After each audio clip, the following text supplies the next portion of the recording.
monastery is closed, so we're not going to be able to get up on the roof, which would have been a little bit easier view than this, but it's pretty much the same view. You're looking out over the Valley of Megiddo, Armageddon. This is the Valley of Megiddo. It's a broad expanse. It's as wide as 14 miles, narrows down a little bit. Basically, you're looking at the crossroads of the world. This is the intersection of the east and west and north and south trade routes. And there have been, we of course, as soon as I say Armageddon, you think of the prophesied last battle associated with the second coming of Christ. But you need to know that many battles have taken place here throughout the years. Perhaps one of the things that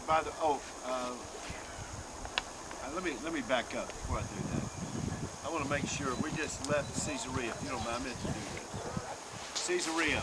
What were the three names that I said that you needed to remember about the place that you were? Philip, Peter, and Paul. Very good.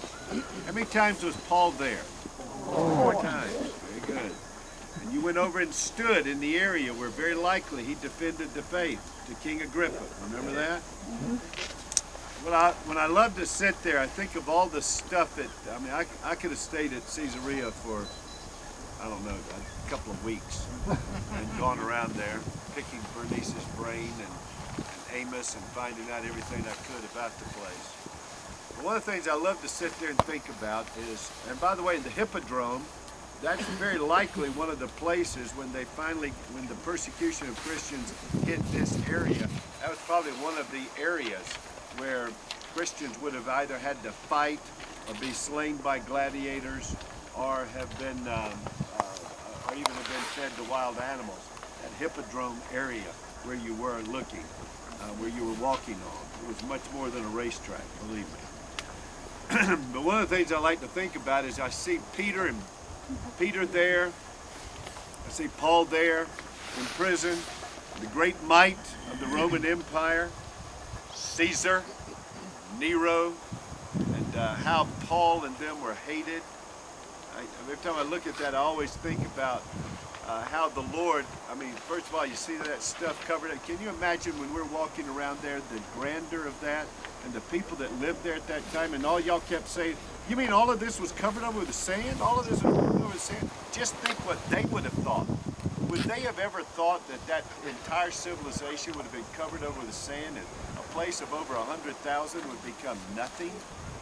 And then we'd come back and uncover it piece by piece and look at what it used to be? You think Agrippa would have ever thought that? Herod would have ever thought that? Pontius Pilate, they would have thought this is here to stay. The only thing here to stay is the Lord. He's the one that's here to stay. Heaven and earth, this will be rolled up as a scroll one day. And then you think of guys like Caesar and Nero and all of their might and their power. Not only has it been covered over, but the guys they had in prison, Paul, and of course hate Peter later in prison in Rome. But I always love to think, what do we do with Caesar and Nero? That's what we name our dogs today. We name our children Peter and Paul. And it is the Lord's word and work that lasts forever.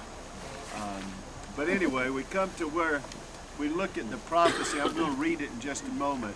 But there's a lot of things that have taken place here. Let me try to give you a little bit of a scope here. I don't know how much you can see from back there. You can look all the way over here to your right. If this is 12 o'clock, look over here to about 1 o'clock. You'll see a round mountain. Can y'all see that? Yeah. Anybody see that? When you step up here, you'll see it. You can't see it through the trees. When you step up here, you'll see it. That's Mount Tabor. That's the place where Deborah positioned herself in the great battle with Sisera, here in this area. As she fought here in the book of Judges, 3rd chapter, you can read about that battle. And they fought them and chased the armies all the way down into the mighty Kishon. Well, down here is the mighty Kishon. Y'all see that vegetation and that meandering stream?